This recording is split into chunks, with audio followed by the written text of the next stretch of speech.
students, now in today's video we will introduce Newton's second law of motion. To get that concept, first of all we will introduce what is this linear momentum. See, linear momentum, when to understand this concept of linear momentum, first of all I will tell you something about mass. Mass. You always say mass of a body like in kilogram, grams, milligrams. So if anyone asks you to define this mass, how can you define?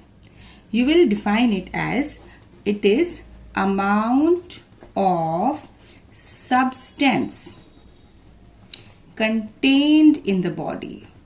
Amount of substance contained in the body, this is called mass. Basically एक body या कोई भी अगर हम एक object लेते हैं, ये पेन है, जितने भी पार्टिकल से बना होता है तो इन सबका कंबाइंड जो इसमें यानी अमाउंट ऑफ सब्सटेंस है contained in a body that is contributing to mass. ऐसे ही अगर हम लीनियर मोमेंटम को डिफाइन करें, लीनियर मोमेंटम को मैथमेटिकल डिफाइन करने से पहले सबसे पहले हमें समझना होगा कि ये क्वांटिटी क्या है, because it is new quantity. आपने अभी तक इसको नहीं पढ़ा है.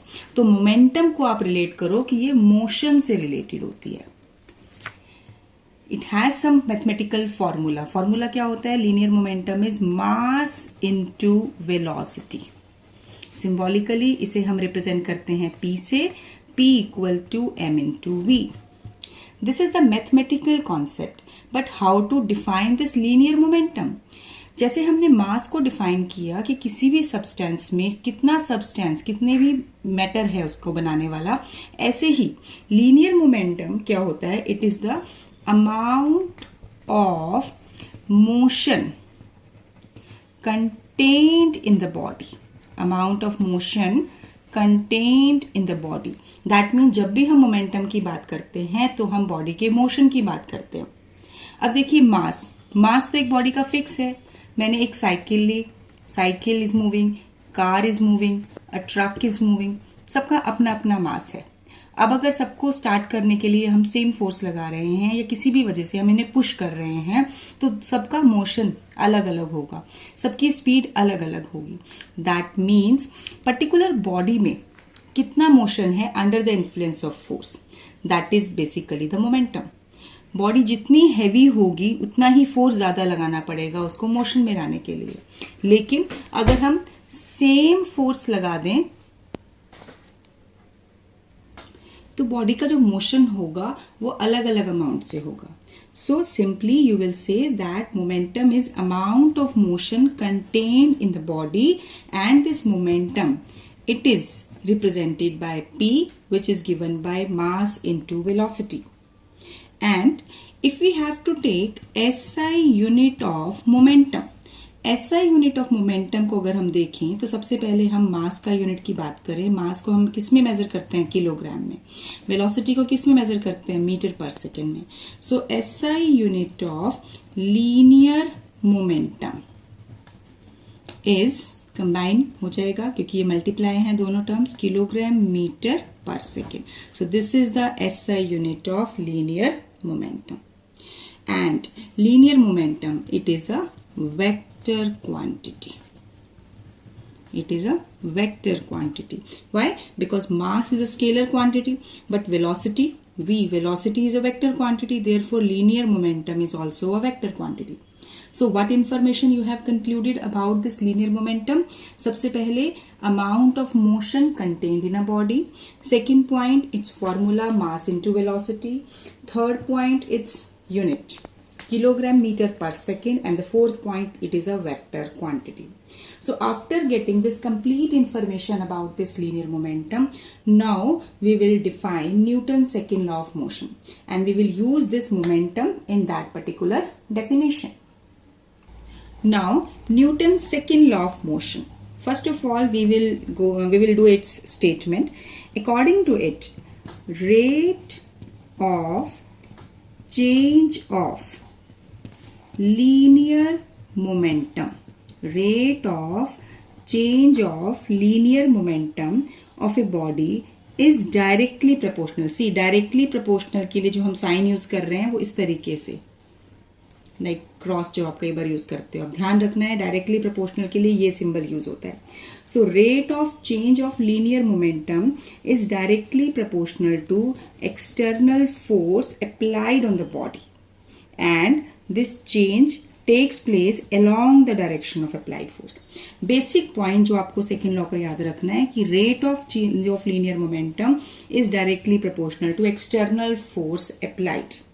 अब इसी पर्टिकुलर स्टेटमेंट को हम यूज करके we will get its mathematical form.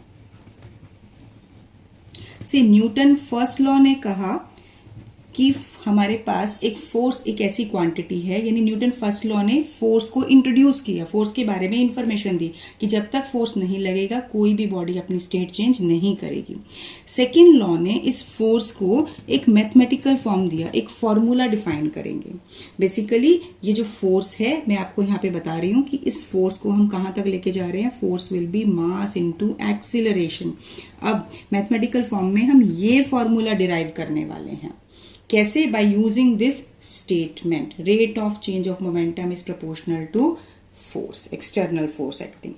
अब इसके लिए थोड़ा सा हमें मैथमेटिकल स्टेप ध्यान से समझना है क्योंकि वो मैथमेटिकल स्टेप एग्जाम्स में पूछ लिया जाता है. So now next we will do mathematical formulation of Newton second law of motion. Now in it let we will suppose we are taking a body. So let m is the mass of the body. U is the initial velocity of the body. Then V is the final velocity of the same body. This change in velocity, why it is happening? Because some external force is applied on it. So F is the external force applied on the body. And T will also be used here. So T क्या है? Time. कौन सा time? Time for which external force is acting. So I will also write it. Time for which external force acts. Now अब on the basis of these given information, first of all अब हमें इस Newton second law की statement को ध्यान रखना है. क्या है? Rate of change of linear momentum. सबसे पहले इस टर्म पे फोकस करो, rate of change of linear momentum. अब इसको हम ब्रेक करते हैं, यानी हम कह रहे हैं इसको, ये सब समझने के लिए स्टेप लिख रही हूँ, इसका डेरिवेशन का पार्ट नहीं है ये. Rate of change of momentum, यानी रेट का मतलब होता है समथिंग डिवाइड बाय टाइम, और चेंज ऑफ मोमेंटम सबसे पहले हम वो निकालेंगे. तो चेंज ऑफ मोमेंटम के लिए सबसे पहले मैं लेती हूं initial linear momentum of the body. देखिए बॉडी का मास m है, इनिशियल वेलोसिटी u है, तो इनिशियल लीनियर मोमेंटम होगा m into you. And final linear momentum of the body, it will be m into v. So what will be change in linear momentum? What will be change in linear momentum? वो क्या होगा? final momentum minus initial momentum. तो final हो गया mv minus mu. अब देखिए m common ले लें तो ये हो जाएगा mv minus u. तो अब ये टर्म जो थी हमारी चेंज इन मोमेंटम, ये हमने निकाल लिया है. अब है rate of change of momentum. तो रेट ऑफ चेंज का मतलब हम इसमें चेंज ऑफ मोमेंटम को टाइम से डिवाइड करेंगे. Rate of change of momentum, तो इस टर्म को अगर मैं टाइम से डिवाइड कर देती हूं तो देखिए v minus u upon t, you are familiar with this term. This is change in velocity per unit time. Yes, this is acceleration. तो अब इसको क्या लिख देंगे? m into a acceleration. So according to Newton second law,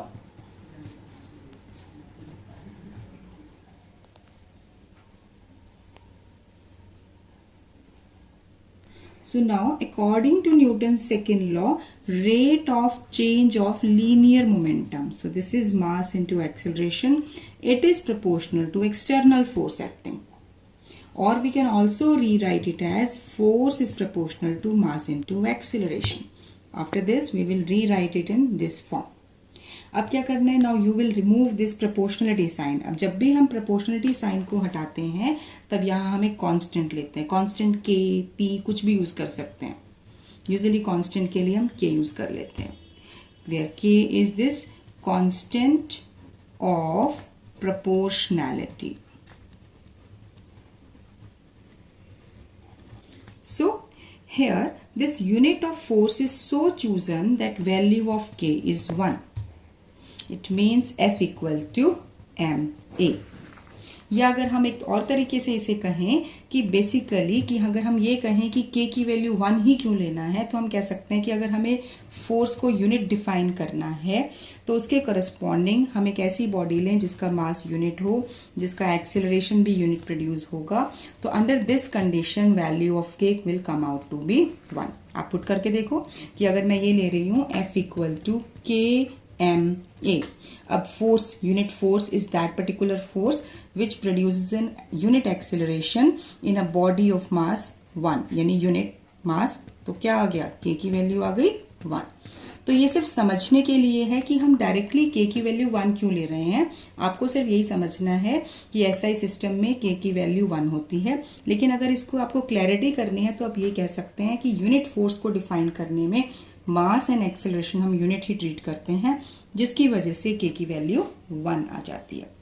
so unit force is that force which produces unit acceleration in a body of unit mass. तो ये तो हो गया k की वैल्यू 1 कैसे लिया। Now on the basis of this force what will be the SI unit of force. See this force is the concept of this force was introduced by Newton, so named after the Newton, its unit क्या होगा, Newton, जिसको हम capital M symbol से represent करना है, capital M, और मुझे अगर इसको पूरा नाम लिखना है तो हम स्मॉल n से लिखेंगे, Newton.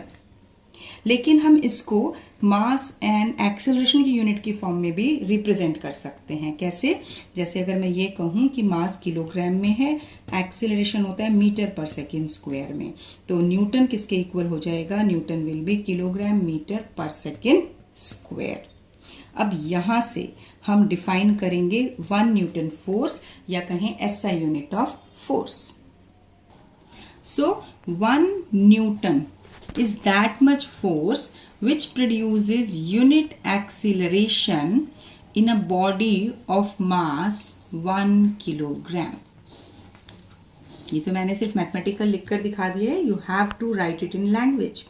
1 Newton is that force, या force is said to be 1 Newton if it produces an acceleration of 1 meter per second square in a body of mass 1 kilogram. Now after this we will deduct Newton first law from Newton second law.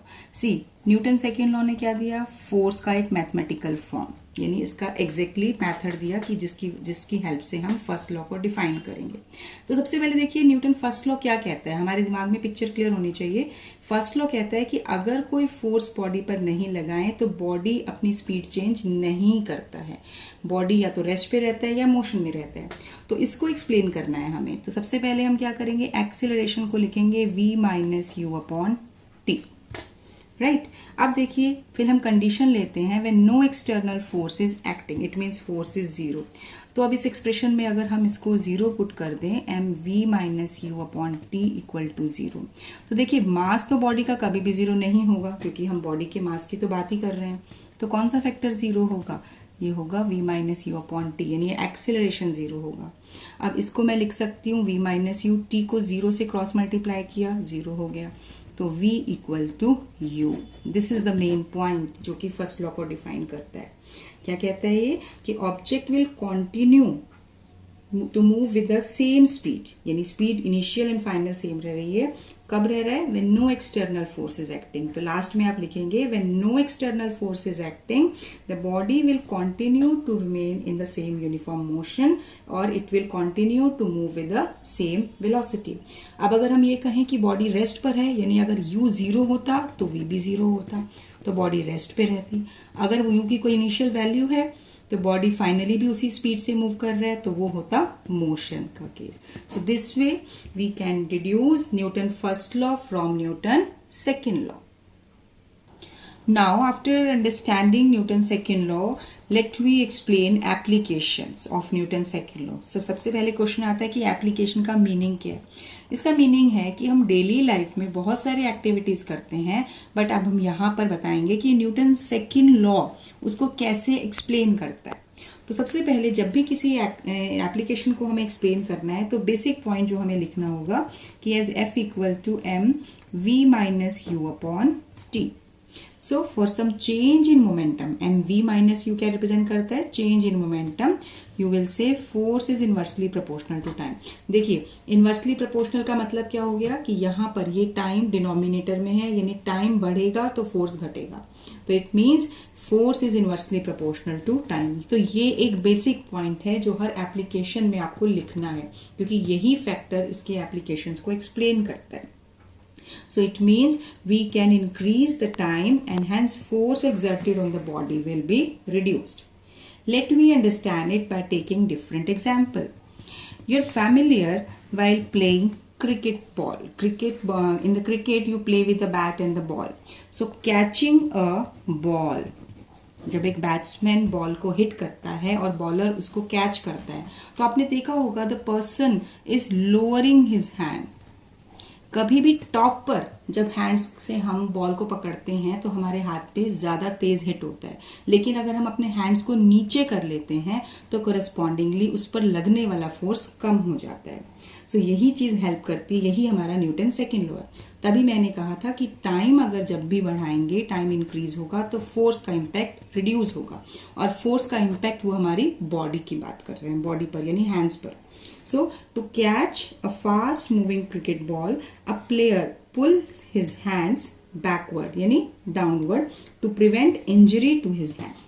So, what happened? By lowering his hands, pulling his hands downward, it will increase time. It will increase time, and hence during which high velocity of the ball is reducing, यानी velocity reduce हो रही है, and by increasing the time, force acting on the body will decrease. ये मैंने जो सिर्फ समझाने के लिए बताया, आप नहीं बनाएंगे ऐसे, ये तो सिर्फ समझाने के लिए increase और ये decrease. आप पूरा लिखेंगे. By lowering the hands, time will increase and force exerted on the hands will be decreased. When a person falls on cemented concrete floor, the person will get more injuries. Whereas when the same person falls on heap of sand, यानी मिट्टी के ढेर पे अगर आप गिरते हो, यानी ये फ्लोर है, अगर डायरेक्टली यहाँ हिट करेंगे तो हमें ज़्यादा चोट लगेगी, और ये हीप ऑफ सैंड यानी यहाँ रेत का ढेर पड़ा हुआ है, इस पर गिरेंगे तो हमें चोट कम लगेगी. तो this will be explained again on the basis of Newton second law. So as a person falls on cemented floor, तो उसमें क्या हो रहा है कि बेसिकली बॉडी इमीडिएटली रेस्ट पर आ रही है डायरेक्ट कांटेक्ट में फ्लोर के साथ. तो उसमें क्या हुआ? टाइम लेस हुआ. किससे टाइम लेस हुआ? जब पर्सन सैंड के ढेर पर गिरता, हीप ऑफ सैंड पर गिरता. सो आप कहेंगे when a person falls on cemented floor, then time he is reaching the floor in less time, in short time, therefore floor will exert more force on the body. Floor will exert more force on the body according to Newton's second law. So due to it, जब body पर ज़्यादा force लगेगा, so it will give more injuries on the person body. Whereas when the person fall on this heap of sand, अब heap of sand पर क्या होगा? जैसे ही यहाँ पर गिरेगा, ये थोड़ा सा नीचे yield कर जाएगी. yield माने धंसना. This heap of sand will move downward. So it will increase the time of impact. कैसे? कि अब अगर पर्सन यहाँ गिरा है तो इस हार्ड सरफेस के साथ इमीडिएटली कांटेक्ट में नहीं आया, तो इतना एक्स्ट्रा टाइम इसको मिल रहा है, जिसकी वजह से उसकी स्पीड 0 होने से पहले इसका टाइम बढ़ जाता है. अब टाइम अगर बढ़ जाएगा, टाइम ऑफ इम्पैक्ट इंक्रीज हो जाएगा, तो naturally force acting on the body will be decreasing according to Newton's second law. So basically in that particular case, when the person is falling on this heap of sand, he will experience less injuries. So he will be saved a lot as compared to the case when the person is falling on cemented floor. Now let me discuss another application, this China wares and glass wares. यानी आपने देखा होगा कि कभी भी अगर हमें glass का मटेरियल परचेज करते हैं तो उनकी पैकिंग जो कैसे की होती है कि उनके बीच में या तो न्यूज़पेपर के पीसेस लगाए हुए होते हैं या स्ट्रॉ पीसेस होते हैं, जिससे कि ट्रांसपोर्ट के टाइम ग्लास के पीसेस एक दूसरे के कांटेक्ट में आकर टूटे नहीं, या फिर गलती से अगर वो नीचे भी गिर जाए तो इमीडिएटली इम्पैक्ट उस ग्लास के ऊपर ना जाके पेपर के ऊपर जाए या स्ट्रॉ के ऊपर जाए. So China wares and glass wares are wrapped in papers, newspaper कह लो या normal paper or straw pieces while packing. Because when it is falling, then impact will take longer time. Time will increase. Impact will take longer time to reach exactly to the glass through the paper or straw. Therefore, force acting on this glass material will be small and hence chances of breaking will be reduced. यानी simply हम ये कहेंगे कि इसको paper के बीच में बांधने से क्या होगा, यानी इसके बीच में रैप करने से, अगर ये आपका मान लो कोई ग्लास है और आपने इसकी पैकिंग में यहाँ पर स्ट्रॉ पीसेस लगा दिए या न्यूज़पेपर में रोल कर रखा है, तो उसमें जब ये अगर ये सरफेस पे गिर जाता है, ग्राउंड पर गिरता है, तो इमीडिएटली ग्लास पर ये इम्पैक्ट नहीं गया, किस पर गया, पेपर पे गया, तो जिससे ग्लास के कंपैरिजन में इसमें टाइम ऑफ इम्पैक्ट बढ़ जाएगा. टाइम बढ़ा तो इस पर लगने वाला फोर्स, क्योंकि डायरेक्ट नहीं हुआ, तो फोर्स जब ग्लास पे लगेगा वो लेस हो जाएगा. Therefore, chances of its breaking will be reduced. So there can be many more examples which you experience in your daily life, which help you to understand that how this physics, how this Newton's second law is helping you. Basically, in physics, you will learn many more different laws that are and explaining you the different concept. आप लोग daily life में बहुत सारी activities करते हैं, but उसको physics से relate करना अब आप सीख रहे हैं. Now next we are explaining like vehicles like scooters, car, buses, trucks. They are provided with a shocker. Shocker क्या होता है, एक तरह से स्प्रिंग होता है. So these are provided with shocker. ये basically क्या करता है, ये आपकी बॉडी पर लगने वाले जर्क को कम करता है. So when vehicle moves on some uneven road or some pit is there and the vehicle tire is passing through this pit area, so at that time this shocker help to increase time of impact. क्योंकि अगर ये spring like structure है तो body पर हमारे directly अगर impact जाए, इसके कंपैरिजन में ये शॉकर क्या करेगा, ये प्रेस हो जाता है, जिसकी वजह से टाइम ऑफ इम्पैक्ट इंक्रीज हो जाता है, और जिसकी वजह से आपकी बॉडी पर लगने वाला force further, sorry this is increasing, तो इसके लिए हम अब दिखा रहे हैं टाइम इज इंक्रीजिंग. इंक्रीज के लिए हम ऊपर साइन लगा देते हैं and force will B decreasing. So in vehicles, shockers increases the time of impact and hence force experienced by the rider of the vehicle that will be reduced. जिसकी वजह से क्या होगा कि आपकी बॉडी पर लगने वाला jerk is highly reduced. Next, in trains, in bogies of trains, they are provided with buffers. Buffers आपने देखा होगा कि जो ये बॉक्सेस होते हैं, यानी ये जो बॉगीज होती है, इनके बीच में एक ऐसे बफर लाइक स्ट्रक्चर होता है. वो क्या करते हैं, वो टाइम ऑफ इम्पैक्ट को बढ़ाते हैं, यानी ये फिक्स नहीं होते हैं, यानी फ्लेक्सिबल होते हैं, जिसकी वजह से आपकी बॉडी, जो पैसेंजर अंदर बैठे होंगे, उनके ऊपर फोर्स से ज़्यादा इफेक्ट नहीं आएगा, जर्क नहीं लगेगा. सो ये जो बफर्स हैं, this bogies of trains are provided with buffers to avoid jerk. So due to this presence of these buffers, time of impact again it will increase and hence force during the jerk will decrease and hence chances of damage will also be reduced. यानी कुल मिला के आपको एक point याद रखना है कि किसी भी एप्लीकेशन को जब आप यूज करते हो तो ये एक सबसे इंपॉर्टेंट रिजल्ट है कि फोर्स कम लगना चाहिए, और फोर्स कम लगने के लिए टाइम बढ़ जाना चाहिए. क्यों? क्योंकि न्यूटन सेकंड लॉ कहता है कि force is inversely proportional to time for some change in momentum. So basically when the train is provided with buffers, this is reducing force acting on the person sitting, and or there can be any kind of damage that will be greatly reduced. One more